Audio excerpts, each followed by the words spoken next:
예, 오늘은 예수님의 공생애 동안에 표적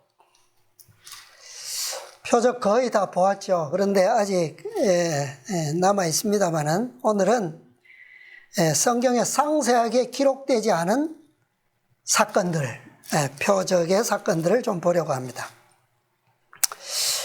요한복음 21장에 있는 말씀을 먼저 보겠습니다. 요한복음 21장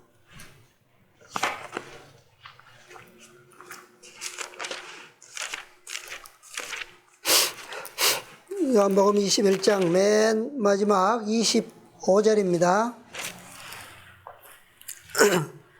21장 25절. 예수의 행하신 일이 이 외에도 많으니 만일 낱낱이 기록된다면 이 세상이라도 이 기록된 책을 두기에 부족할 줄 아노라. 아멘. 예. 상상이 되세요? 이 말씀에 대해서? 생각해 보셨어요? 자, 이 말씀의 의미하는 바가 뭘까요? 지금 요한이 맨 마지막으로 이 한 구절을 기록했는데 어떤 의미에서 이 말씀을 기록했을까요?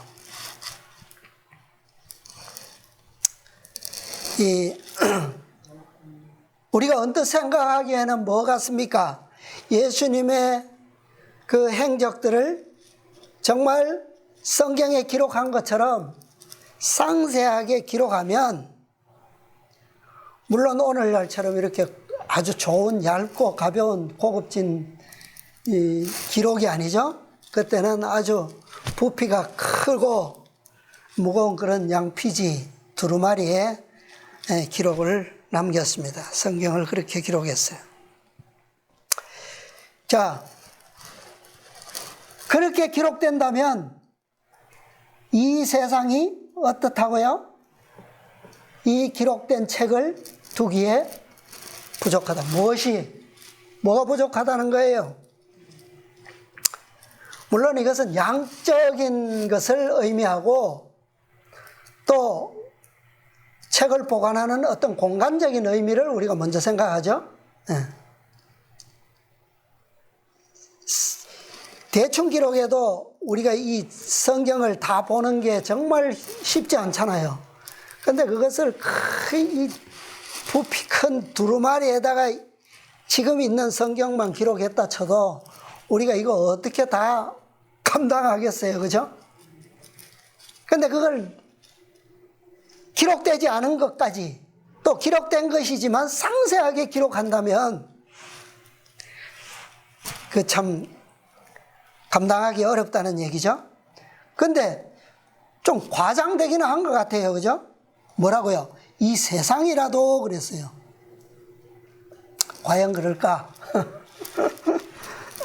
이건 과장법을 쓴 것 같아요. 자, 그런데 성경이 과장되면 됩니까? 안 됩니까? 안 되죠. 안 되잖아요. 성경은 진리인데 과장해서는 안 되잖아요, 그죠? 우리가 이해할 수 없는 어떤 하늘의 무한한 영광이나 그분의 무한한 능력이라 할지라도 과장된 것은 있어요, 없어요? 없어요. 근데 이건 솔직히 과장된 거란 말이죠. 공간을 못 되겠어요.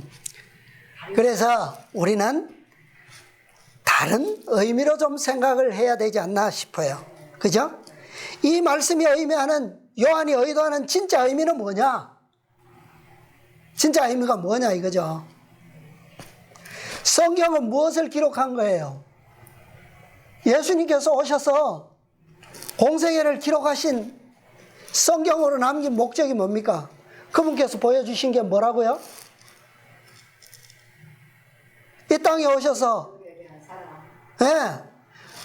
죄인을 향한 하나님의 사랑, 하나님의 하늘 아버지의 품성의 영광, 그것을 의미하고 있는 거예요, 그죠? 네. 그래서 정말 이 세상은 요한이 기록한 의미가 그것이라면 아버지의 영광을 기록한 책을 이 땅이 감당하기에 부족한다라고 하는 것은 정말 이 세상은 그것을 감당하기에 뭐요? 부족한 것이 사실이라는 거죠. 왜요? 타락된, 그죠? 이 죄로 말미암아 타락한 이 세상은 어떤 존재도 어떤 곳에서도 그분의 영광을 100% 수용하는 것은 있을 수 없다. 감당할 수 없다는 거예요. 그죠? 네. 이 요한이, 사도 요한이 이 요한복음을 기록할 당시에 한 유대인의 비유 가운데서 지금 여기에 요한이 인용한 것처럼 똑같은 과장법이 기록되었다고 합니다. 그 과장법의 기록이 뭐냐 하면 이렇게 돼 있어요. 온 하늘이 양피지이고 모든 나무가 기록하는 붓이고 온 바다가 잉크라 해도 내가 나의 스승들로부터 배운 지혜를 기록하기에는 부족할 것이다. 얼마나 지혜가 무궁무진하면 이런 과장법을 써서 기록했어요. 네. 그리고 요한이 똑같은 과장법으로 그것을 기록했죠. 그리고 수십 세기가 지나서 19세기에 들어와서 FM 레만이라는 사람이 이 비유를 인용해서 아주 놀라운 그 찬송의 가사를 지었는데 그게 오늘 우리가 너무나도 즐겨 부르는 찬미예요. 어떤 찬미일까요? 그 크신 하나님의 사랑. 그죠? 네. 3절에 보면 이 가사가 기록되어 있습니다. 자, 그런데 우리가 생각해 봐야 될 중요한 문제는 자, 그렇게 이 세상이 감당할 수 있는 그분의 사랑, 그 품성, 그분의 영광, 그것을 왜 예수님께서는 굳이 가시는 곳마다 그냥 발걸음마다 그것을 이적과 기사로 보여주셨는가? 오늘 그 이적이 왜 성경에 기록되어 있는가? 더 우리가 그 이유와 목적을 좀 더 깊이 생각해 보는 것은 우리에게 마땅히 중요한 교훈이라고 생각이 됩니다. 자, 성경에 자세하게 기록되지 아니한 부분들을 좀 몇 가지 찾아보겠습니다. 마태복음 4장 마태복음 4장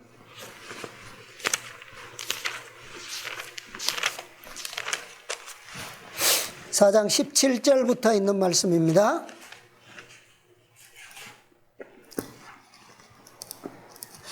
이때부터 예수께서 비로소 전파하여 가라사대 회개하라 천국이 가까웠느니라.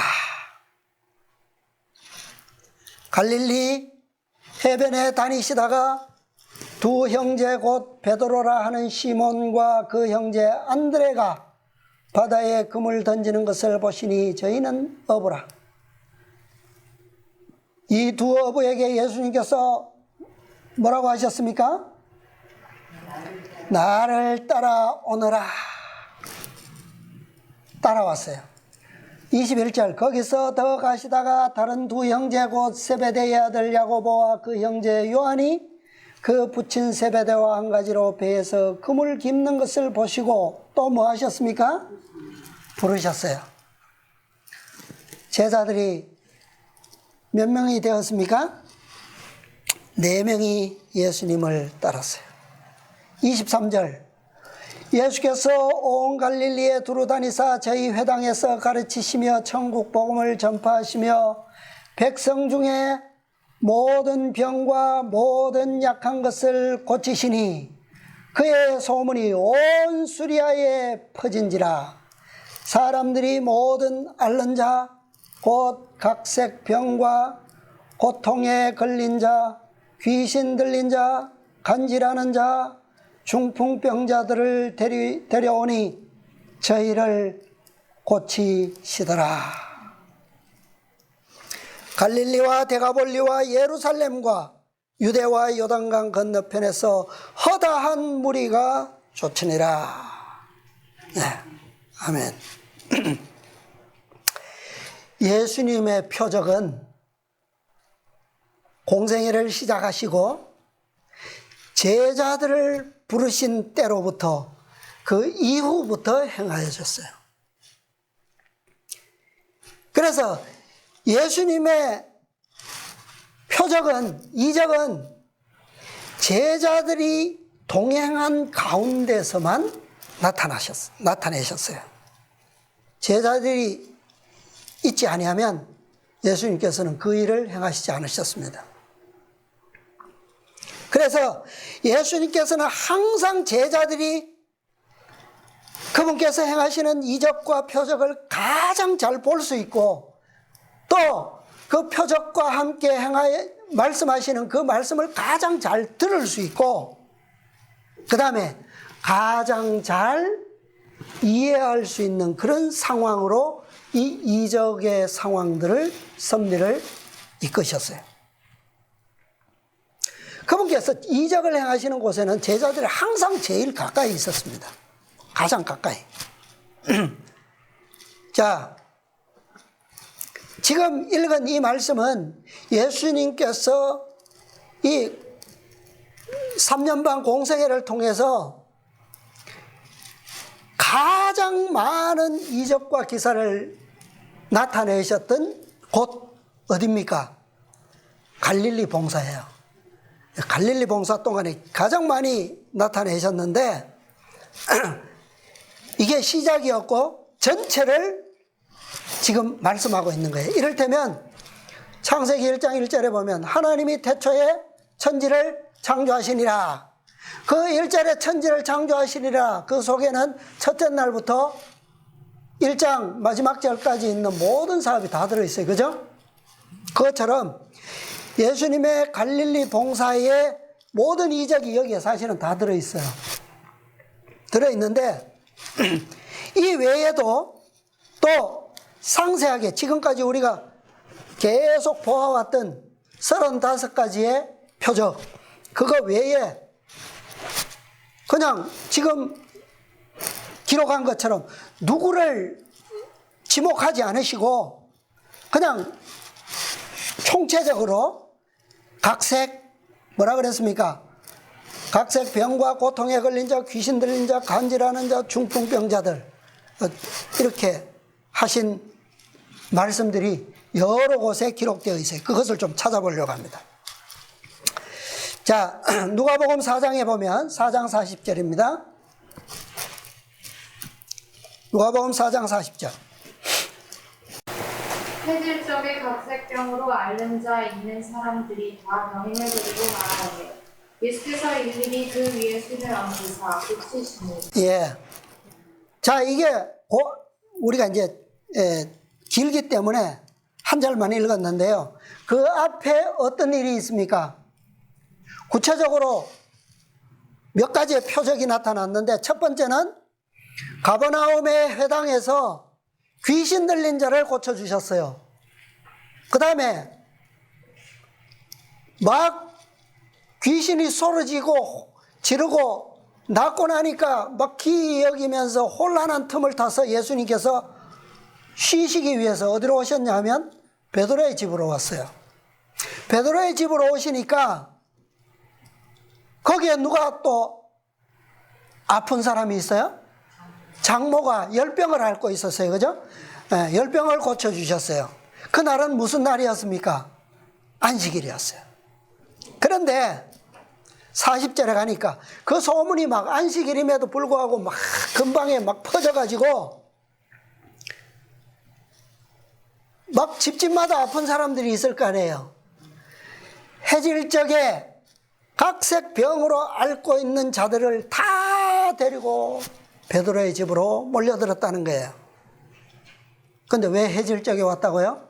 그날은 무슨 날이기 때문에? 안식일이기 때문에. 안식일 시간에는 그들이, 이 랍비들이 두려워서 나오지 못하고 해가 딱 지니까 막 몰려들기 시작한 거예요. 근데 예수님께서 그들을 다 어떻게 하셨다고요? 어떻게 고치셨습니까? 아니, 누가복음 4장 40절에 일일이 그 위에 손을 얹어서 고쳐주셨어요. 마태복음 8장 16절 볼까요? 마태복음 8장 16절.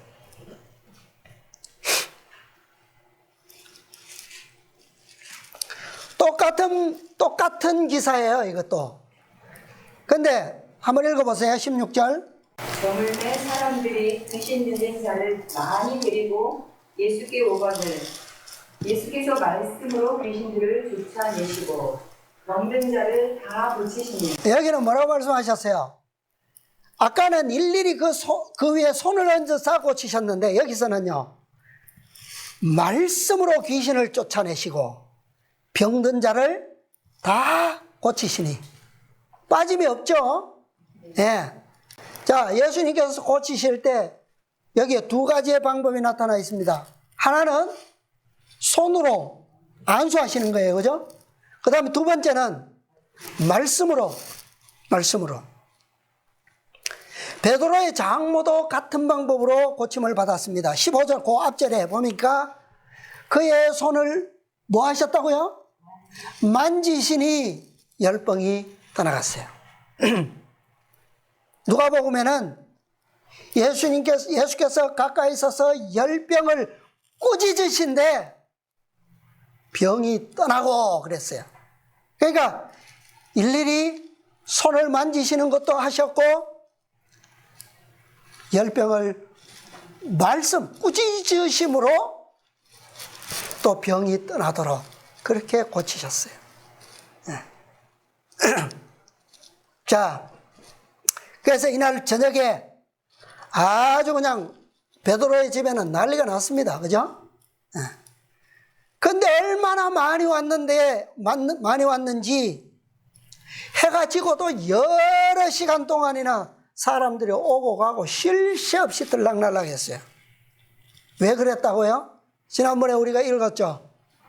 왜냐하면 예수님께서 언제까지 이 집에 머무실지 그들이 알지 못하기 때문에 그분이 계시는 동안 뭐 하기 위해서요? 고침받기 위해서 쉴 새 없이 소문을 듣는 대로 그들은 데리고 온 거예요. 그 다음에 또 다른 기사입니다. 자, 시대의 소망에 있는 말씀을 보겠습니다. 이번에는 시대의 소망 263페이지입니다. 구속의 역사 697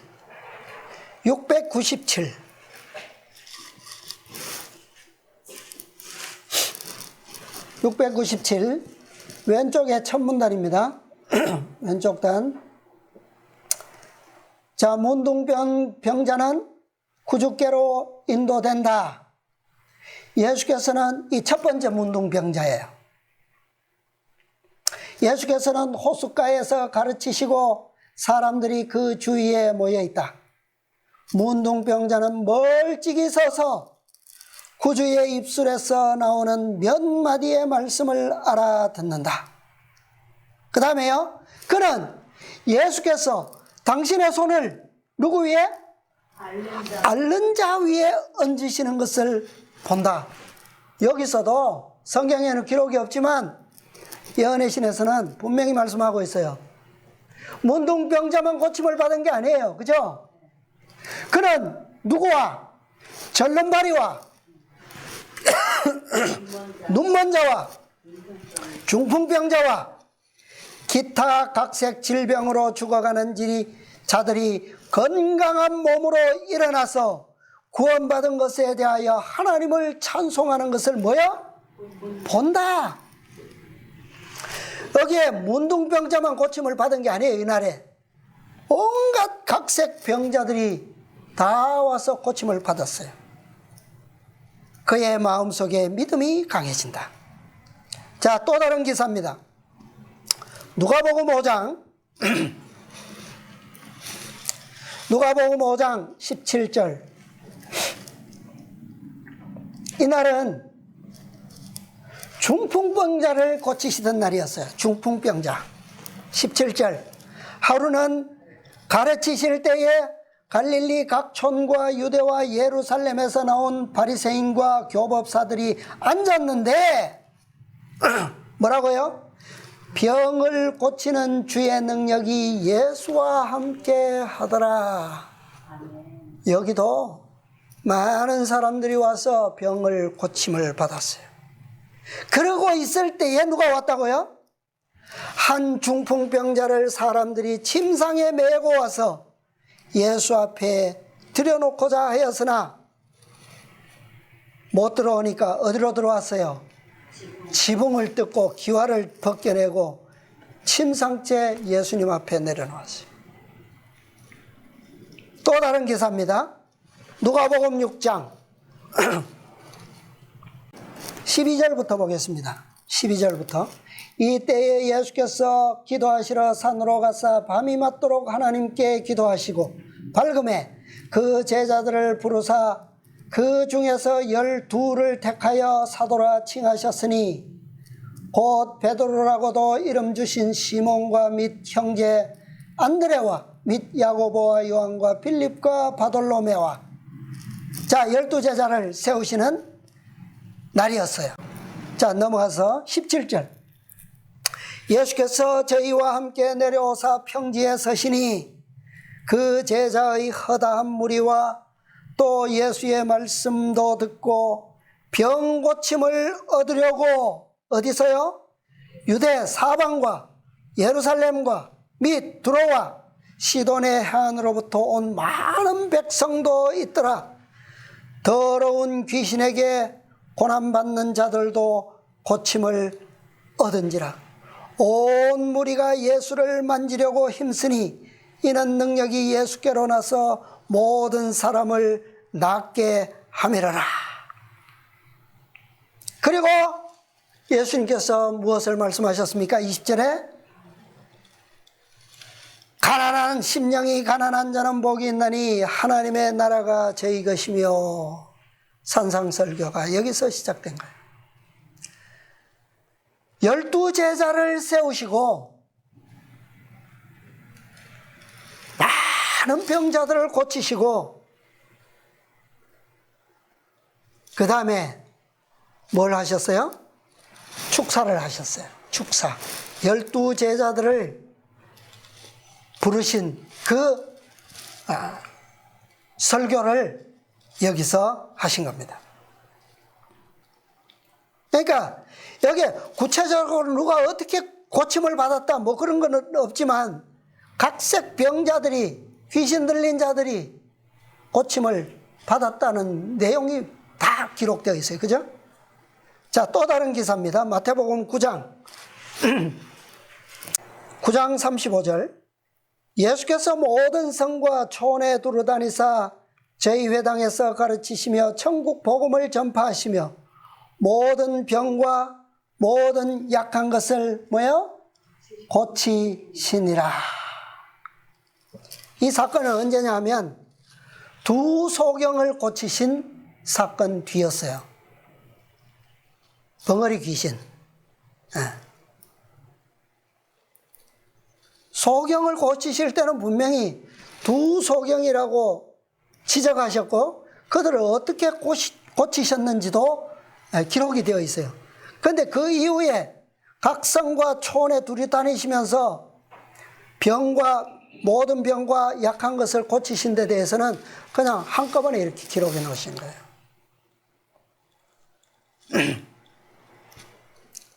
자, 그래서 이런 기록들이 이 외에도 또 있어요. 있는데 자, 첫 번째 우리가 기억해야 될 것은 이 모든 이적들은 누구 앞에서 행하여졌다고요? 누구 앞에서? 제자들 앞에서 행하여졌다는 겁니다. 제자들 앞에서. 이게 중요한 거예요. 자, 그 다음에 제자들 앞에서 행하셨는데 분명히 무엇인가를 제자들에게 가르치실 뿐만 아니라 전하시기 위한 목적이 분명히 있으셨다는 거예요. 누가복음 7장입니다. 누가복음 7장 19절부터 보겠습니다. 이 요한은 침례 요한입니다. 사도 요한이 아니고 침례 요한. 요한이 그 제자 중 둘을 불러 주께 보내어 가로되 오실 그이가 당신이 오니까 우리가 다른 일을 기다리오리까 하라 하매. 침례 요한이 감옥에서 제자들을 보내면서 예수님께 어떤 질문을 보냈습니까? 오실 그 메시아가 당신입니까? 라는 질문을 보낸 거예요. 예수님께서 대답을 어떻게 주셨어요? 바로 주셨습니까? 하루 종일 어떤 일을 하셨어요? 21절 마침 그 시에 예수께서 질병과 고통과 및 악귀 들린 자를 많이 고치시며 또 많은 소경을 보게 하신지라. 대답하여 가라사대 너희가 가서 보고 들은 것을 요한에게 고하되 소경이 보며 안전뱅이가 걸으며 문둥이가 깨끗함을 받으며 귀머거리가 들으며 죽은 자가 살아나며 가난한 자에게 복음이 전파된다 하라. 자, 예수님의 대답은 이거예요. 너희가 보고 들은 것을 가서 요한에게 뭐하라? 고하라. 근데 그들이 그날 동안에 온종일 그분을 통해서 보고 들은 게 무엇이었습니까? 온갖 질병과 고통과 귀신 들린 자와 소경, 안전뱅이, 문둥이, 귀머거리, 죽은 자까지 그들에게 무엇이요? 복음이 전파된다 하라. 예요. 예수님께서 메시아로서 오셔서 요한이 궁금했던 것, 다시 말하면 메시아의 사명이 무엇이라고 하는 것을 보여주신 겁니까? 바로 이런 일이 누구의 일이라고 하는 것을요? 메시아의 일이라고 하는 것을, 그분의 사명을 요한에게, 제자들에게 보여주시기 위해서, 가르치시기 위해서. 그죠? 다시 말하면 메시아의 사명이 그날 동안 보고 들은 것, 이것은 무엇을 의미하는 겁니까? 정말 세상에서 버림받은 자들 아니에요. 그죠? 버림받은 자들. 이들은 다 누굽니까? 지구에 아담으로부터 지금까지 살아온 모든 죄인들을 상징한 거예요. 그죠? 예수님께서 이 땅에 오신 것은 이 죄인들을 뭐 하시는 거예요? 그들에게 생명을 주고 유업을 찾게 해주고, 그죠?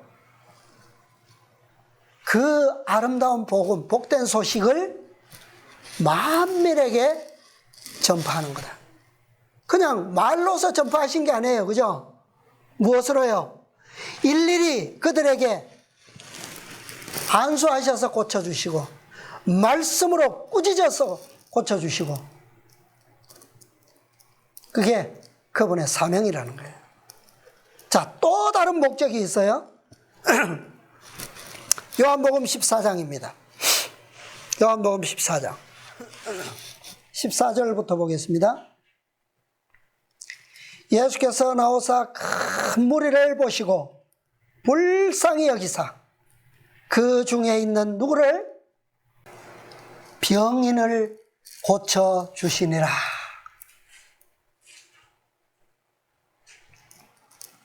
15절 저녁이 되매 제자들이 나와 가로되 이곳은 빈들이요 때도 이미 저물었으니 무리를 보내어 마을로 들어가 먹을 것을 사 먹게 하소서. 예수께서 가라사대 갈 것 없다. 너희가 먹을 것을 뭐하라? 주라. 제자들이 가로되 여기 우리에게 있는 것은 뭐밖에 없다고요? 떡 5개와 물고기 2마리 뿐이니이다. 예수님께서 이적을 주신 것은 바로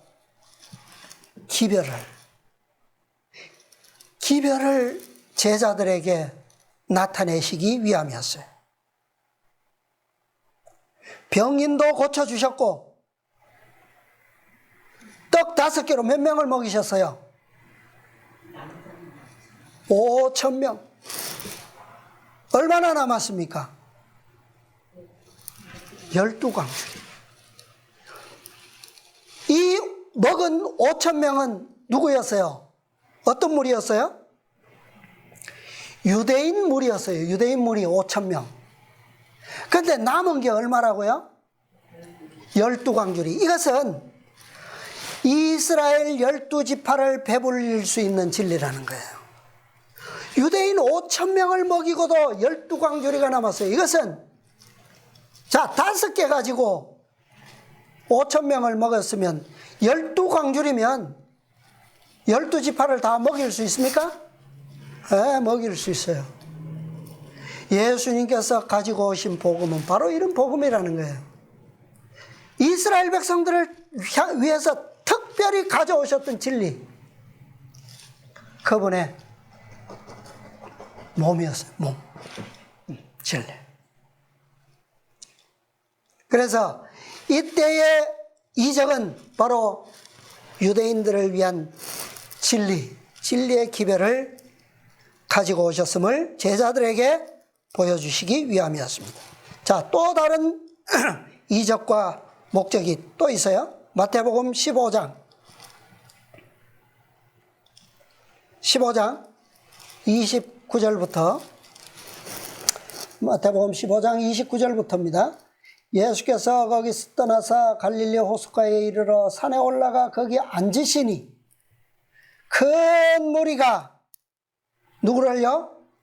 절뚝발이와 불구자와 소경과 벙어리와 기타 여럿을 데리고 와서 예수의 발 앞에 두매 고쳐주시니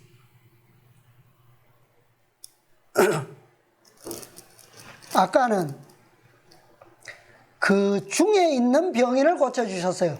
유대인 5,000명을 먹이실 때는 유대인 중에 있는 병인을 고쳐주셨어요.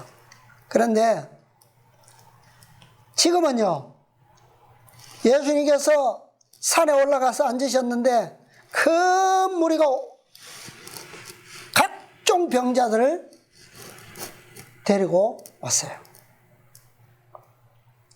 그런데 이들을 고쳐주시고 이들과 함께 며칠 동안을 함께 지내셨습니까?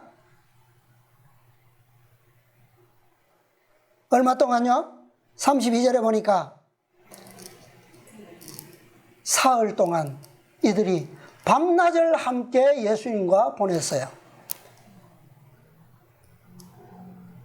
33절 제자들이 가로되 광야에서 우리가 어디서 이런 무리에 배부를 만큼 떡을 얻으리까? 예수께서 가라사대 너희에게 떡이 몇 개나 있느냐? 가로되 7개와 생선 작은 생선 2마리가 있나이다 하니까 이들은 누구였습니까? 네? 이들은 누구였어요? 데가볼리 지방 거라사 지방의 누구예요? 이방인들, 이교도들이에요. 이교도와 이방인들이었는데 이때 떡 7개를 가지고 몇 명을 먹었어요? 몇 명?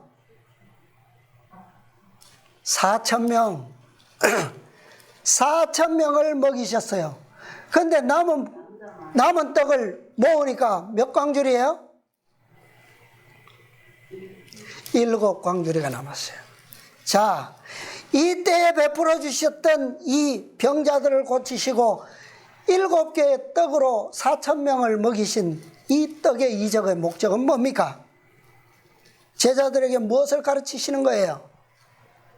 이것은 이교도와 이방인 4,000명을 먹이실 뿐만 아니라 온 세상을 배불릴 수 있는 하나님의 사랑을 가르치시고자 하신 목적이에요. 7 광주리는 그걸 얘기하는 겁니다. 남은 7 광주리. 7 광주리 안에는 뭐요?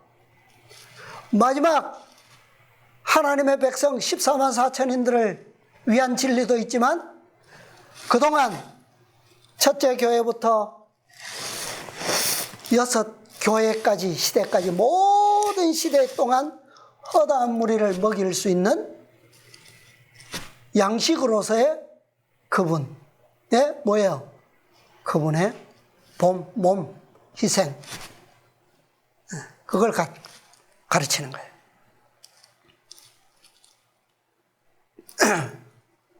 자, 그 다음에 또 다른 이적과 또 다른 목적이 있어요. 마태복음 12장입니다. 12장 15절만 보겠습니다. 예수께서 아시고 거기를 떠나가시니 사람이 많이 쫓는지라 예수께서 저희 병을 다 뭐 하시고요? 고치시고 자기를 나타내지 말라 경계하셨으니.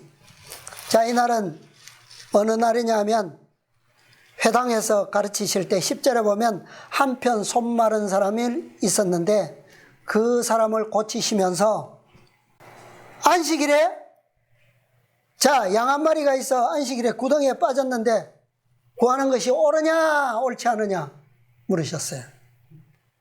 자, 이날의 이적은 제자들에게 무엇을 보여주시기 위해서요? 무엇을 가르치시고자 하셨습니까? 안식일에 참된 목적에 대해서 가르치시고자 하셨어요. 그런데 예수님께서 그곳을 떠나셔서 여전히 안식일인데 예수님께서 많은 사람들의 병을 다 뭐 하셨다고요? 고쳐주셨어요. 안식일에 자세히 기록된 사건이 7가지가 있다 그랬죠? 7가지. 7사건은 다 안식일에 병 고치셨던 사건입니다. 기록이에요. 근데 지금 본 이 말씀을 보면 그 7 안식일 외에도 안식일에 허다한 이적들을 베푸셨다라고 하는 것을 볼 수가 있어요. 자, 이것은 뭐예요? 이것은 안식일이 완전한 축복의 날이고 완전한 성화의 기념일인 것을 가르치시기 위해서 특별히 이적들을 베풀어 주셨어요. 자, 우리가 잘 아는 출애굽기 31장 13절의 말씀, 어떤 말씀이에요? 안식일을 왜 주셨다고요? 이는 나와 너희 사이에 너희 대대의 표징이니 나는 너희를 뭐하게 하는 여호와인 줄? 거룩하게 하는 여호와인 줄 너희로 알게 함이라, 그렇게 말씀하셨어요. 다시 말하면 안식일에 베푸신 이 이적이야말로 너희를 뭐하게 하는 여호와다, 거룩하게 하는 여호와다. 너희가 병든 상태에서는 결코 뭐 할 수 없어요. 병든 상태에서는 문둥병, 중풍병, 눈먼 상태에서, 귀머거리 상태에서 온전한 안식일 지킬 수 있어요? 온전한 안식일, 축복의 안식일이 될 수 있습니까? 온전한 쉼의 날이 될 수 있어요? 그날이 거룩한 안식일이 되기 위해서는 어떤 상태에서요? 온전한 상태에서 그 안식일을 즐기고 기뻐할 때에 그날이 뭐예요? 거룩한 안식일이 될 수 있는 거예요. 그죠? 네. 자, 그 다음에 또 다른 목적으로 주어진 이적이 있습니다. 이것은 시대의 소망, 시대의 소망 162페이지입니다. 구속의 역사 650페이지요. 자, 이 장이 무슨 장이에요?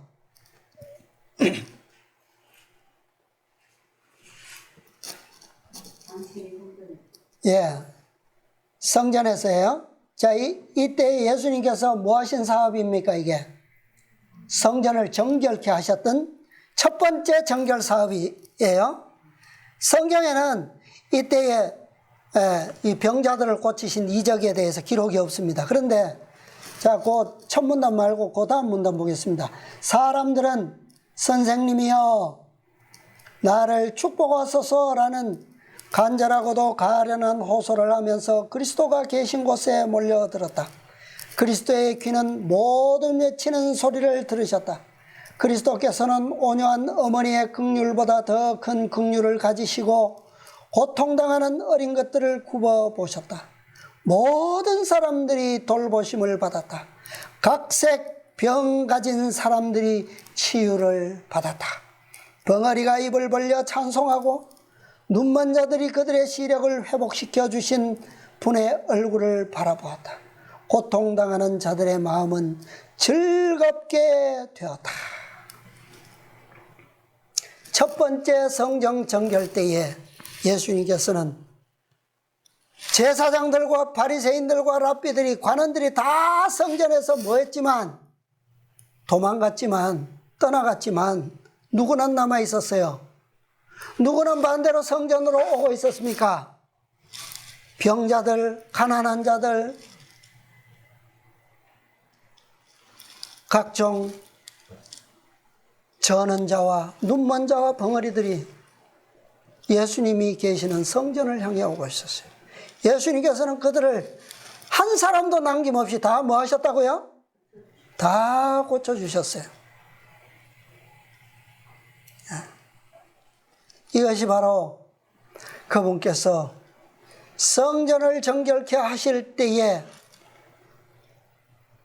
제자들 앞에서 이적을 행하셨던 성전은 어떤 자들에게 필요한 것이라고요? 어떤 자들에게? 성전은 어떤 자들을 위해 열려야 된다고요? 네, 고통당하는 자들, 외면당한 자들. 자, 그 다음에 두 번째 성전 정결 때에도 똑같은 사건이 있었습니다. 마태복음 21장. 마태복음 21장 12절부터 보겠습니다. 예수께서 성전에 들어가서 성전 안에서 매매하는 모든 자를 내어 쫓으시며 돈 바꾸는 자들의 상과 비둘기 파는 자들의 의자를 둘러부시고 저희에게 이르시되 기록된 바 내 집은 기도하는 집이라 일컬음을 받으리라 하였거늘 너희는 강도의 굴혈을 만드는도다 하시니라. 14절 소경과 저는 자들이 성전에서 예수께 나오매 뭐 하셨어요? 고쳐주셨어요. 여러분, 예수님의 표적으로 구체적으로 한 사람 한 사람 자세하게 기록된 사건들 이외에도 이토록 많이 이적을 베푸셔서 고쳐주시고 낫게 해주신, 회복시키신 아름다운 이적의 사건들이 이토록 많이 있어요. 그러니까 사도 요한이 자기의 복음서 마지막 절에 기록한 것이 사실입니까? 아닙니까? 네. 정말 낱낱이 기록된다면 이 세상은 그것을 감당할 수 없다는 거예요. 자, 시대의 소망 406, 407페이지입니다.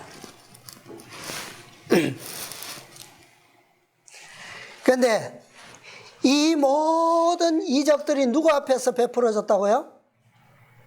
누구 앞에서? 제자들 앞에서. 그런데 제자들 앞에서 뿐만 아니라 그 가운데는 누구도 있었어요? 바리새인들도 있었고 유대인들 수많은 허다한 무리들이 다 있었죠? 있었어요. 자, 그런데 제자들은 이 모든 이적들을 어떻게 했습니까? 다 믿음으로 받아들였어요. 그런데 이토록 많은 증거들을 누구는 받지 않았습니까? 누구는? 바리새인들과 관원들이, 그죠? 제사장들이 받지 않았어요. 자, 406페이지부터 보겠습니다. 유대인들로 그 407페이지 연결되는 문단입니다. 유대인들로 구주의 이적을 거절하게 이끈 것은 예수의 거룩한 무엇에? 품성에 관한 가장 큰 증거였다. 다시 말하면 그 앞문단에 보면 신성에, 그분의 신성에 관한 표적이다 그랬어요. 신성에 관한 표적. 근데 그 신성에 관한 표적이 여기서는 뭐라고요? 그분의 거룩한 품성에 관한 증거다 그랬어요. 자, 이 예수님께서 수없이 많이 베풀어 주셨던 그 이적들이 만약 거룩한 품성에 관한 증거가 아니고 다른 목적을 위해서 베풀어졌다면 어땠을까요? 다른 목적이라면. 거룩한 품성에 관한 증거였기 때문에 유대인들은 예수님께서 베푸신 이적들을 뭐 하지 않았다고요? 거절했다는 거예요. 받아들이지 못했다는 거예요.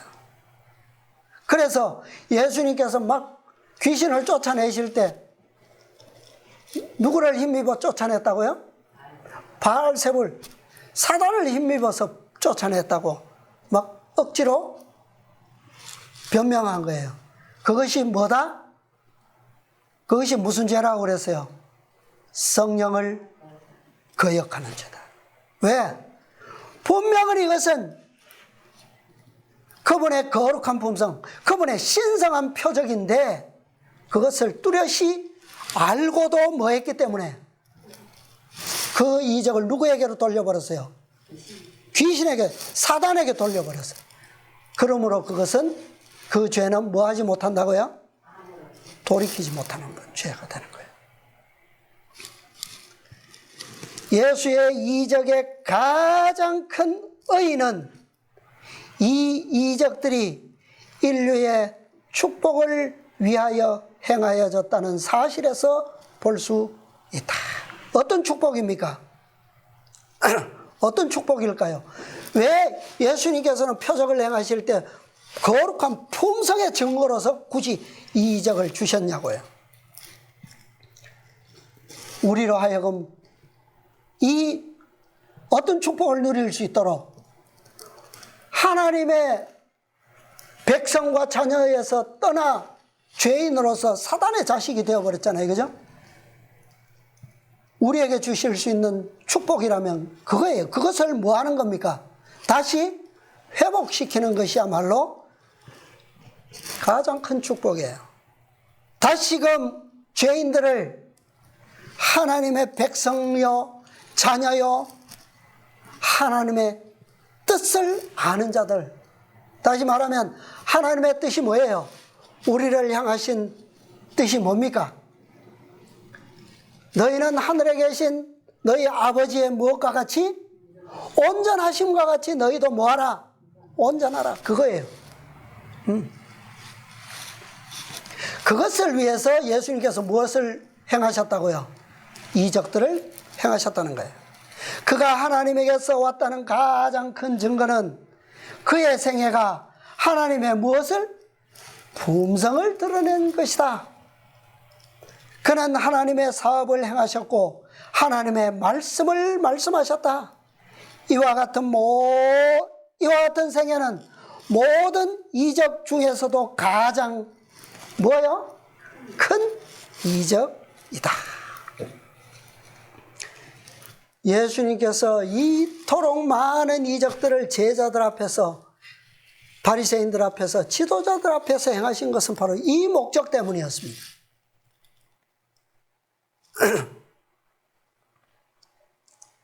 예수님께서 베드로의 집에서 베드로의 장모를 고치시고 해가 지고 많은 병자들을 데려왔을 때 밤늦게까지 고쳐주셨어요.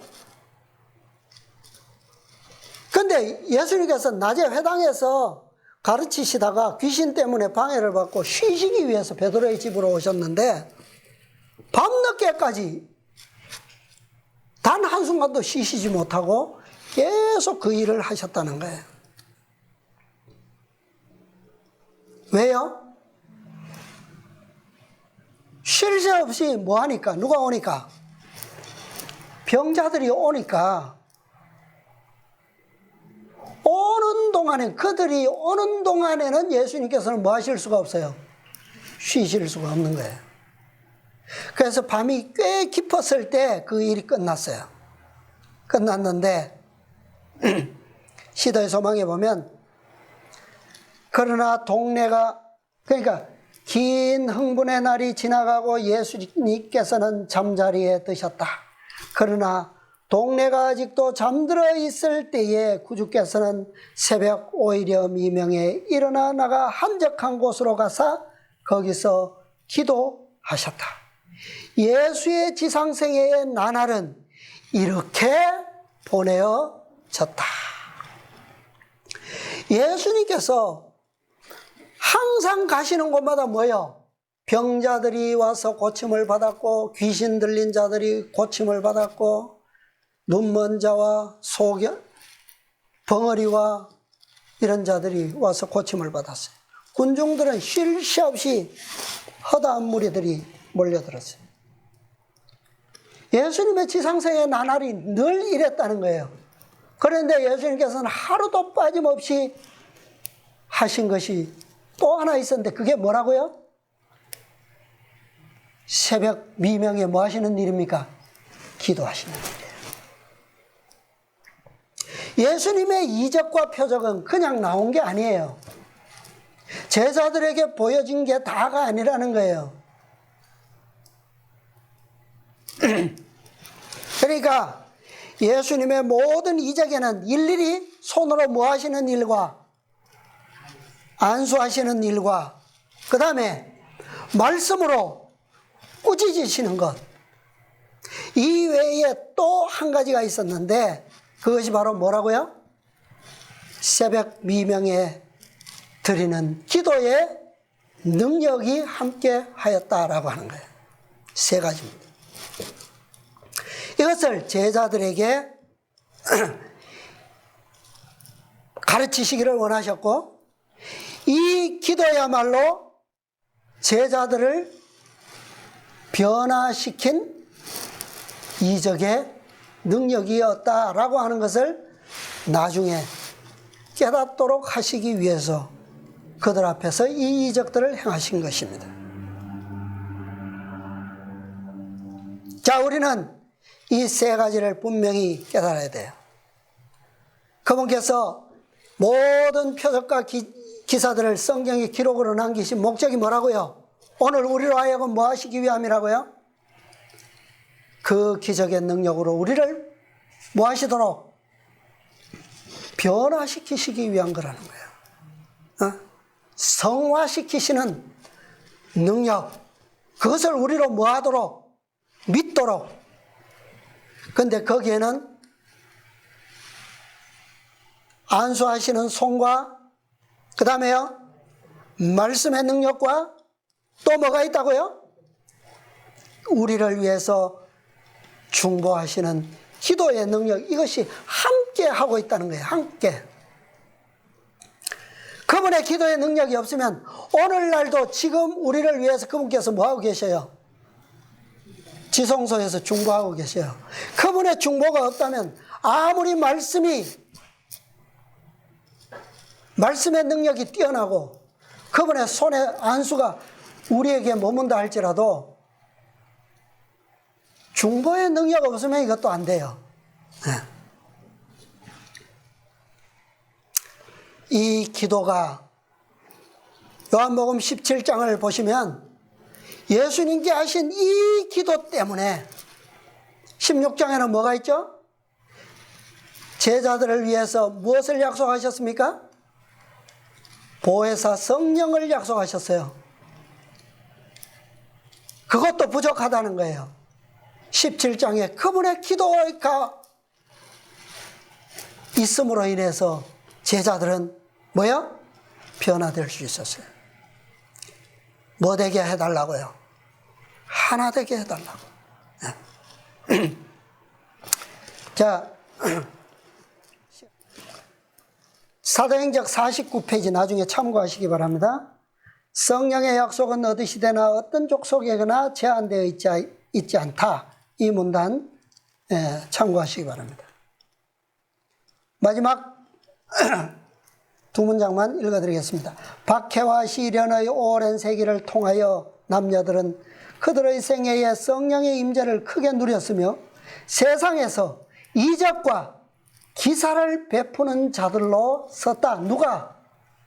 제자들을 두고 하시는 말씀이에요.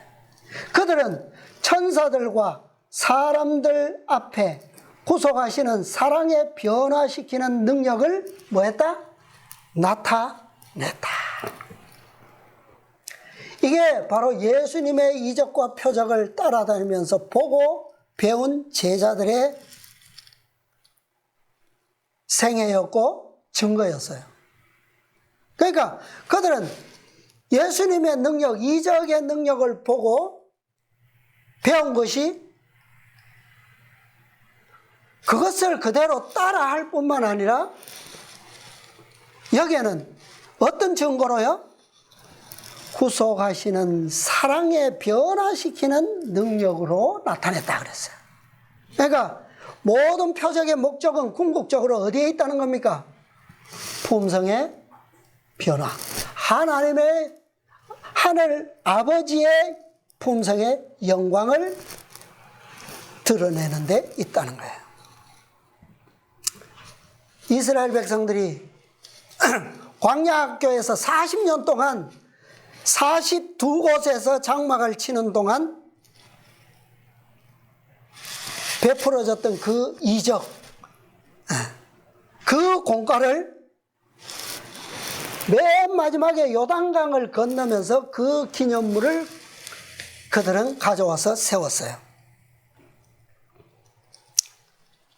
40년 광야의 결론을 그들은 요단강이 갈라지는 기적을 통해서 그 기념물을 취했고 가나안 첫 장막을 쳤던 곳에 그 기념물을 세웠습니다. 그것이 무엇을 의미할까요? 12개의 돌기둥을 길갈에 세웠어요. 그것은 바로 가나안 땅을 그들에게 주셨다는 약속에 대한 성취였고 완전히 또 정복하실 것에 대한 보증으로서 그것이 세워진 것이었습니다. 자, 이것이 과연 뭘까요? 예수님께서 공생애를 얼마 동안 하셨다고요? 얼마 동안 하셨어요? 3년 반. 3년 반을 개월로 치면 몇 개월입니까? 달로 하면 3년 반 42달이죠. 42달. 예수님께서 공생의 42달 동안 제자들을 대동하시고 이적들을 베푸셨어요. 그래서 그 결론이 뭐예요? 42달 동안의 결론이 뭐예요?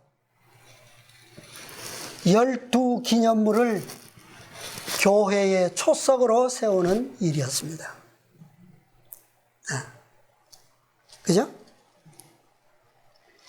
이 12초석의 가장 큰 의미는 바로 예수님을 42개월 동안 따르면서 그분의 믿음을 배움으로써 마침내 누구와 같은 품성이요? 그리스도와 같은 품성을 이루는 그 기적에 대한 상징이에요. 기념이에요. 이 기념식이 언제 열렸습니까? 오순절날 다락방에서 이루어진 거예요. 기념식이. 오늘 우리는 이 모든 12 기념돌과 12 기초석에 대한 그것에 대한 최종 기념식을 다시 한번 우리는 준비하면서 경축하기 위해서 지금 기다리고 있어요.